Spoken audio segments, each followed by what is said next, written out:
Hello there, everybody. Charles Hammaker here with you at Circling Seattle Sports. On the game reaction, I know I slacked on him.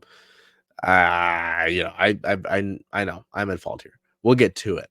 Regardless, sucks to come back with a loss. The Kraken fall in the shootout to the Toronto Maple Leafs on the road. The second game of a 4-game road trip. Seattle has lost um, quite a bit in the shootout this year. They broke the streak earlier this season with their shootout victory over the Islanders at home, but Seattle cannot get that same sort of success in the shootout tonight. In the shootout, Seattle's two players that they sent out in this one, because I couldn't reach the third skater, Kyle Yamamoto and Jared McCann both failed to get past Joseph Wool. And then William Nylander fails to convert. Austin Matthews converts, and then Mitch Marner converts to end that and end the game and give Toronto the victory. This was a weird game. This was a weird game in a lot of senses. Just to go over it briefly, the Maple Leafs came out hot in the first period. Philip Grubauer looked up to the task despite two of those 4 goals against in the road loss 2 days ago being against him. I'm a big proponent of Grubauer. I mean, if you look at a lot of these plays, actually look at them like some of the folks, unlike some of the folks who just look at the box scores or who don't know what they're talking about. It's not on him. Obviously, season 1 was historically bad. And everybody likes to bring up the contract. This is a story for another video. But yeah, 2 of those goals in the loss on the road the other day, Philip could have been better. Philip could have been better in this one to begin with. In the first period, he kept that game from being out of hand within the first 20 minutes. Solid, strong, but you really needed to see more out of the Kraken offensively. The second period, you got that. It took a Jared McCann power play goal to get things going. You saw the life come into Seattle. You saw the sort of relentless energy and attack from this Kraken team that we saw last season, that we saw them get a lot of success with last season. So that was encouraging to see. Seattle did go down, though, by a 2-goal margin, something that they typically hold over their opponents, as Mitch Marner completed his hat trick. Mitch now had, well, if we're not including the shootout goal, which I don't think you would anyway, Marner has 12 points in 5 career games against Seattle. So I would like to not have to deal with that. Hell of a player. But Seattle was able to come back, get into this game again. Ellie Tolvanen gets in there. Jared McCann has a 2-goal night, sends us to overtime. Seattle has a ton of opportunities in that overtime period, in that 3-on-3, in that free hockey. I don't know why I said free twice. But Joseph Wool is up to the task. Seattle unable to capitalize, sending us to the shootout. And again, like I said, Seattle fails to convert in the 2 chances they get. Toronto converts 2 of 3, and they win that game. So we'll go through our player of the game here. Kind of only really had the choice of Jared McCann here. Canner with the 2 goals, the one to open up the night, and the game tying goal. Obviously nice on the power play goal. It was nice to see Jared be able to get downhill and kind of unleash one on Wool. That one was a hell of a heater from Jared McCann to get that. It's excellent to see the sort of player that he is, and it's funny to see the sort of performance like this against the Maple Leafs, considering that he was left unprotected by Toronto during the time that Seattle had their expansion draft. So always will be happy for that. Always will be happy to have Jared McCann here.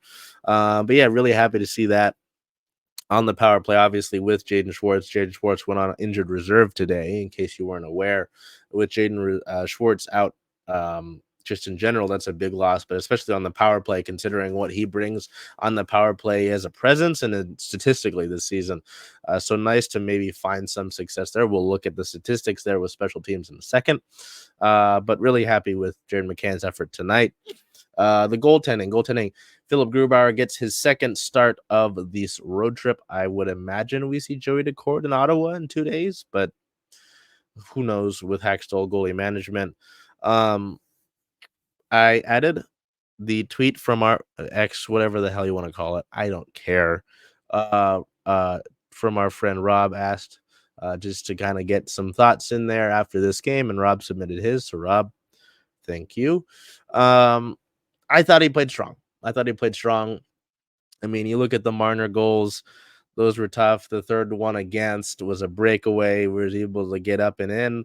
Uh, Tough. I mean, he kept this game much closer than it should have been for this Seattle team, especially before they were able to find their wind in the second period.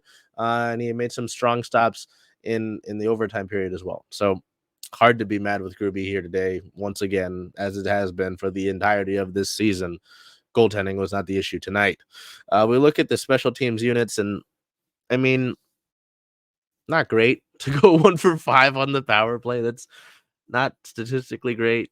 Um, Seattle's power play has kind of struggled as of late, despite being in and around the top 10 in all of the National Hockey League. The penalty kill, I mean, giving up the one isn't great. That's another minor goal, of course. But 2 out of 3 against a talented power play. Well, in that one, the power play goal from Marner and the Leafs did come in the first period. So nice to close that out for the rest of the night. Um, but yeah, obviously you're more frustrated with the power play considering that against such a talented team like Toronto, at least their top 6 being talented, um, you really needed to cash in there. Playing a good goalie in Joseph Woll. He made some excellent saves tonight. He's had a hell of a year so far. He's a hell of a goaltender. Um, but you got to be better. You got to be better on the power play. Got to be better on the man advantage. And that hurts. That hurts. That can be the difference between the loser point and taking the 2 points home. So, looking at the statistics, I mean, the face-off win's fun. The shots tells a story. So if we look at the statistics here, you are better in 5-on-5 play offensively, owning the advantage in shot volume and shot quality. Um, Seattle had the advantage in the offensive zone in all situations, and even strength. While Toronto did have 5 odd man rushes, Seattle had 8. So, you're seeing here a lot to be happy with offensively. I'm sure most of this comes after the second period jolt of energy. Oliver Bjorkstrand had 13 shot attempts in this game, the second highest total shot quality, the most offensive zone possession time, the most shots from the slot, and the most controlled entries. Oliver Bjorkstrand was playing excellent today. Didn't get him a goal, unfortunately. But, Marian Studenic. So Studenic was called up a few days ago. Likely as some precautionary measure ahead of Schwartz, and then Schwartz was placed on injury reserve today. He was part of a line that tied for the best shot volume advantage, 71.43, as the Matty Beniers line, and registered 100% of the shot quality. Not bad for a guy in his Kraken debut. He's a guy like Andrew Podorowski who has a nice offensive feel to his game and kind of will bring that. Obviously, it will be limited minutes considering he's on the 4th line right now, at least in tonight's game, but not mad at it. This is the 6th game in a row for Toronto that have a victory margin of 1 goal. I apologize. But yeah, we look at more of these. I mean, shots on goal, Seattle wins that. Shot quality, Seattle wins that by 1.6. Puck in the ozone and 5-on-5, Seattle wins that. High danger chances tied at 4. Turnover chances, Seattle wins that. Shot attempts, Seattle wins that. So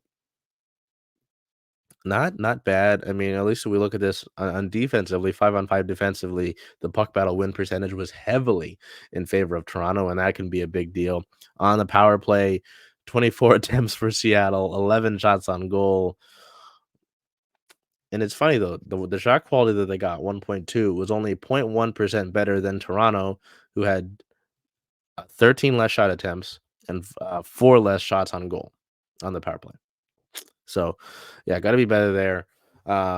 But you see this sort of performance, and I know it's a loss. I get it. You're tired of the loser point. I understand. I hear you. I hear you. You can see my ears better because I don't have hair. I have a little hair. I've been trying to grow it out for No Shave November, and just see how far with the alopecia it allows me to grow it out. But anyway, you obviously are tired of the loser point. I understand it. I get it. This is a game that, considering the effort you put in after the first period, the chances you got in overtime, you should have won. I'm happy with the effort. I'm happy with the offensive quality you generated. I'm happy with the performance in net tonight. Obviously, it wasn't a full 60, which is something that the Seattle team has continued to search for. If you look at our episodes of CSS on Converge, the Kraken segment is continuously mentioning consistency. Um, a game like this, though, you saw the push, you saw the effort, you saw the fight, you saw the relentlessness, and that's what Seattle needs. If they can get that going in some consistent moniker, I'm gonna say the word consistent a lot, the Kraken will be in good shape.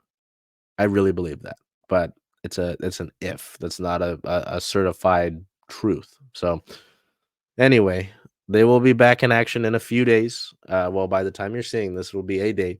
Next game, December 2nd at the Ottawa Senators. Ottawa hasn't been playing the best hockey to begin the year. They've still got some talent on this team. I'm sure you've all seen it. The other day, there was the whole a lot of penalty minutes given out in their game against the Florida Panthers. This is a game where if you can continue this sort of effort and show that sort of offensive quality, I think you can get the 2 points there.